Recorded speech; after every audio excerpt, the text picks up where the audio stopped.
तो बाइबल कहती है एस्तर ने 3 ड्राई फास्ट किए थे। ड्राई फास्टिंग एक वेपन है डेविल के खिलाफ, आप उसे नोट कर लो। ड्राई फास्टिंग कैसे करते हैं? ड्राई फास्टिंग एक ऐसा फास्ट है जिसमें आप ना तो खाते हैं ना पीते हैं।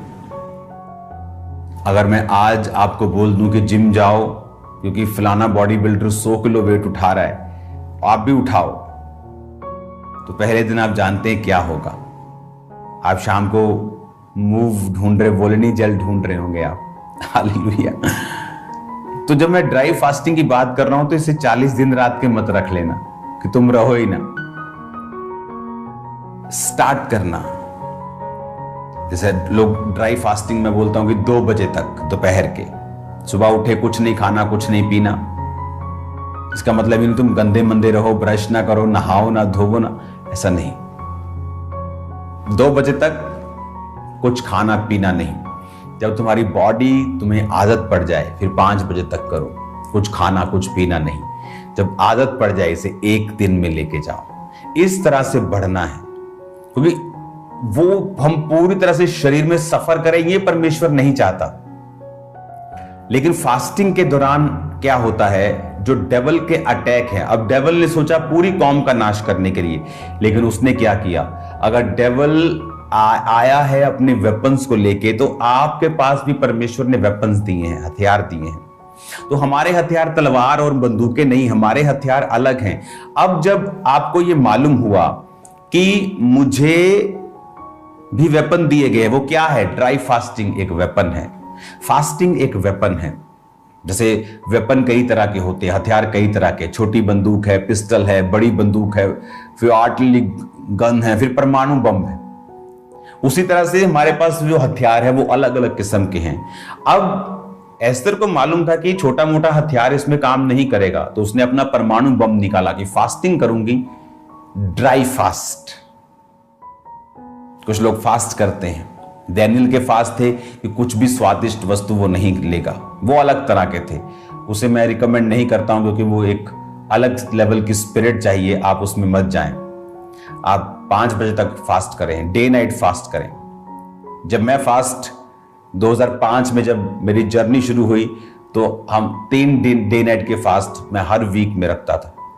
3 day night every week, 3 day night every week, 3 day night every week. और जब डे नाइट के नहीं होते थे तो डे के भी साथ में चलते थे।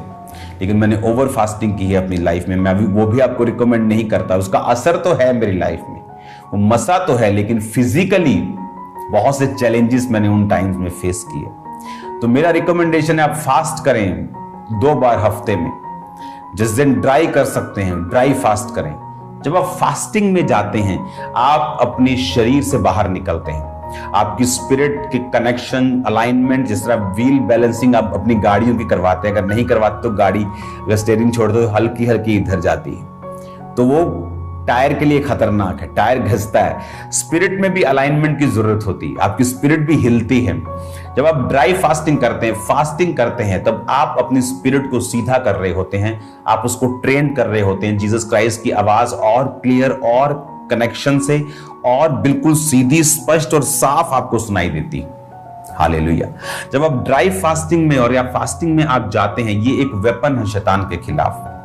मैं अपनी लाइफ में कैसे डिलीवर हुआ हूं? Fasting 40 fast. मैं उस समय एक बिजनेसमैन था, फास्ट करके मैं दुकान पे अपने बिजनेस पे बैठता था।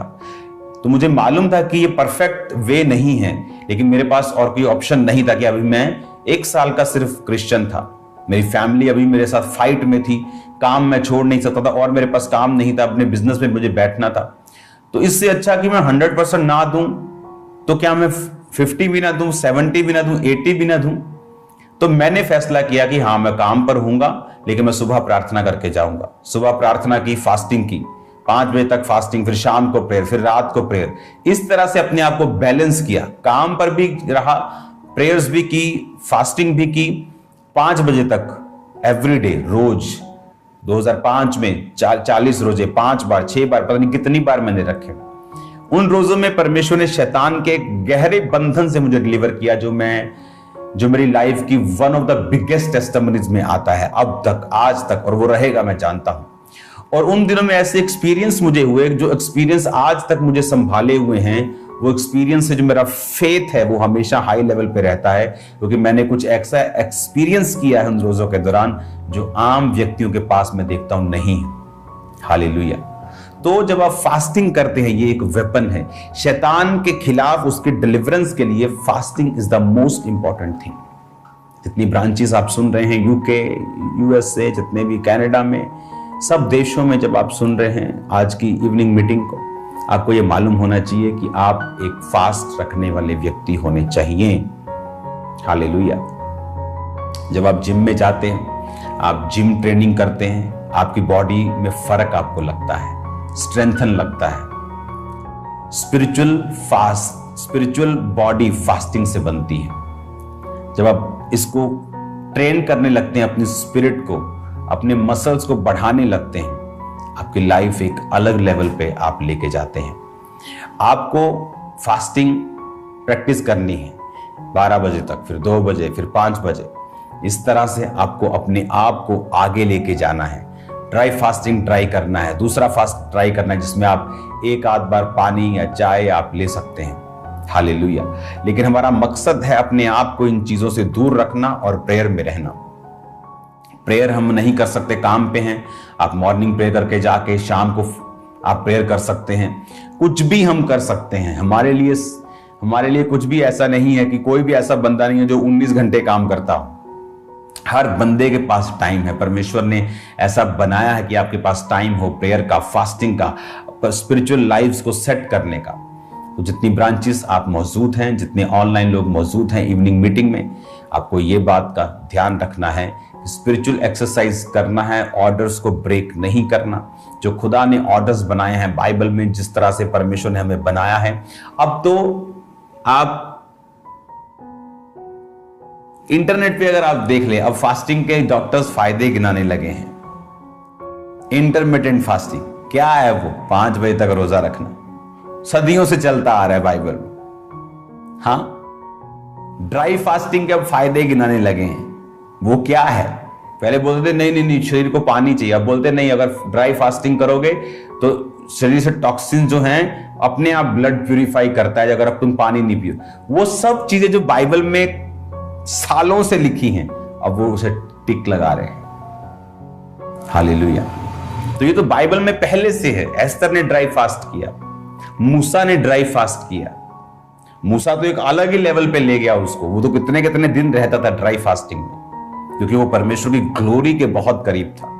तो उसकी ग्लोरी के करीब जितना आप जाएंगे आपके लिए इजी होगा, लेकिन तब तक आप जिस तरह आप जिम में वेट बढ़ाते हैं, आपको स्पिरिचुअल एक्सरसाइज करनी है। आपकी लाइफ की डिलीवरेंस के लिए जरूरी है। डेविल, उसके हथियार, उसके सारे अटैक्स कमजोर होते हैं, वो आपकी लाइफ से निकलता है जब आप फास्टिंग करते हैं। पाप उसके लिए खाना है। अगर आप उसे पाप करते रहेंगे, शैतान का वो खाना है, वो आपकी लाइफ में स्ट्रांग होगा। आप पवित्रताई में रहेंगे, फास्टिंग में जाएंगे, वो आपकी लाइफ से कमजोर होगा। कमजोर होने के बाद उसके पास जाने के अलावा, उस एरिया को छोड़ने के अलावा जिस पे उसने कब्जा किया है, उस स्थान को छोड़ने के अलावा जिस स्थान पर उसने आपकी लाइफ पे कब्जा किया, उसके पास और कोई वे नहीं है जीसस ने। हालेलुया। आज आप सब पे ले हैंड प्रेयर होगी। ऑयल्स सब लीडर्स तैयार रखें। वो ऑयल बॉटल्स में नहीं होना चाहिए, बॉल में होना चाहिए, और बॉल में प्रार्थना होगी। उस बॉल से आप जाएंगे और लोगों के ऊपर ले हैंड करेंगे। और मैं आपको बता रहा हूं, आप टेस्टिमनीज भेजेंगे इन जीसस नेम। आप भेजेंगे टेस्टिमनीज, सो मेनी टेस्टिमनीज कि आप डिलीवर हुए हैं। ड्राई फास्टिंग एक हथियार है, फास्टिंग एक हथियार है। इसे बांध ले पल्ले और आप सेम नहीं होंगे। और जब हम उपवास करते हैं क्या होता है? उपवास हमारे शरीर के जो बॉसपन है, उसका जो बॉसी शरीर है, जो मालिक बनता है, वो उसके मालिकियत को खत्म कर देता है। जो शरीर का प्रभाव है, पाप का प्रभाव है, गंदगी का प्रभाव है, नेगेटिविटी का प्रभाव है। मुझे आज भी याद है 2004 में जब मैं परमेश्वर में आया तो शैतान मेरे पे अटैक करता था बहुत। वचन जानने के बाद भी प्रार्थना करने के बाद भी सिर्फ 1 2 3 4 महीने ऐसा हुआ मेरे साथ। तो जब वो अटैक करता था मेरे पे कभी कभी, तो पवित्र आत्मा मुझे पता क्या बोलता था, मुंह से बोल। मैंने फास्टिंग स्टार्ट कर दी। खाना 6 बजे खाया है, शाम को 7 बजे, 10 बजे है रात के अभी, लेकिन मेरे मुंह से निकलता, मैंने मेरी अभी से फास्टिंग स्टार्ट। जब मैं मुंह से निकालता था, प्रार्थना में बैठता था, शैतान के अटैक कम होने लगते थे। सिर्फ मुंह से निकाला, फास्टिंग स्टार्ट है। मैं फास्टिंग से, प्रेयर से, उपवास से शैतान के ऊपर मैंने फतह पाई। जब आप फास्टिंग करते हैं, आपका जो शरीर बॉस है, उसकी जो मालिकियत है, बॉसीपन है, वो खत्म होता है। वो कम शरीर जो है, उसकी जो इच्छाएं हैं, वो आप देखना फास्ट रख के, खासकर जो लोग दिन रात के फास्ट में, दिन के फास्ट में ये इतना प्रभावित नहीं होता। मैं आपको बता रहा हूं, फायदा होगा, उसका फायदा होगा। प्रभु आपकी प्रेयर को सुनेगा, फास्टिंग कबूल होगी। लेकिन दिन रात के जो फास्ट हैं, ये एक अलग लेवल के फास्ट। हालेलुया। तो जब दिन रात के फास्ट हम रखते हैं, तो आपके शरीर के अंदर से जो कब्जा किया हुआ है शैतान ने, जो बंधन है, जो बॉन्डेजेस हैं, पाप के प्रति आपका खिंचाव है, प्रभावित है आप उससे, आप कंट्रोल नहीं कर पा रहे हैं, आप दिन रात के फास्टिंग में चले जाएं। आप देखें आपकी आत्मा कैसे आपका बॉस बनती। इसलिए वचन में क्या लिखा है, जब तुम शरीर के अनुसार चलोगे तो मरोगे। कौन सी मौत के बारे में बात कर रहा है? वो शारीरिक मौत की बात नहीं कर रहा है, वो एक ऐसी मौत की बात कर रहा है जो आज सब घरानों में काम करती है। हस्बैंड वाइफ तो हैं, लेकिन मैरिड लाइफ मरी हुई है। नाम से तो ठेकेदार है, पर बिजनेस मरा हुआ है। क्योंकि वचन कहता है जब तुम शरीर के अनुसार चलोगे तो मरोगे, पर अगर कहता आत्मा के अनुसार चलोगे तो जियोगे। हालेलुया। ये नाम से तो पास्टर हैं, पर सेवकाई मरी हुई है। कोई रिजल्ट नहीं, कोई उत्साह नहीं लोगों में, कोई अधीनगी नहीं, कोई लाइफ नहीं, कोई बोना नहीं, कोई प्रेयर नहीं। क्यों? आपको शरीर के ऊपर पास्टर को फतह पानी पड़ेगी, उसको पाप के ऊपर फतह पानी पड़ेगी, फिर वो लोगों को लीड कर सकता है। हालेलुया। आप जब फास्टिंग करेंगे, आपके शरीर के अंदर से वो जो पाप का प्रभाव है, जो हैवीपन है, जो अट्रैक्शन है, जो लालसा है, जो तलब है, वो खत्म होती है। आपकी आत्मा आपका बॉस बनती जाती है। और एक दिन में नहीं, या 1 साल में, 6 महीने में नहीं होता, ये कॉन्टिन्यू एक प्रोसेस है। जिस तरह मौसम बदलते हैं, गर्मी आती है, सर्दी आती है, बारिश आती है, आपकी आत्मा के जीवन में भी कई बार विश्वास में आप टॉप पे होते हैं, कई बार शैतान आपके विश्वास को हिला रहा होता है, मौसम आते हैं। पर जब आप कंटिन्यू फास्टिंग में और प्रेयर में रहते हैं, आप हर मौसम से निकल जाते हैं और आगे बढ़ते हैं। फिर समय आता है जो वचन में लिखा है कि फिर समय आने पर मैं तुझे फल दूंगा, समय आने पर तू फल लेके आएगा। जिस तरह वचन में लिखा है भजन संहिता 1 में, कि समय आने के ऊपर तेरे पत्ते तो हरे रहेंगे क्योंकि तू नदियों के किनारे लगा हुआ है, लेकिन समय आने पर फिर फल भी आएगा, गवाहियां भी आएंगी। आमीन।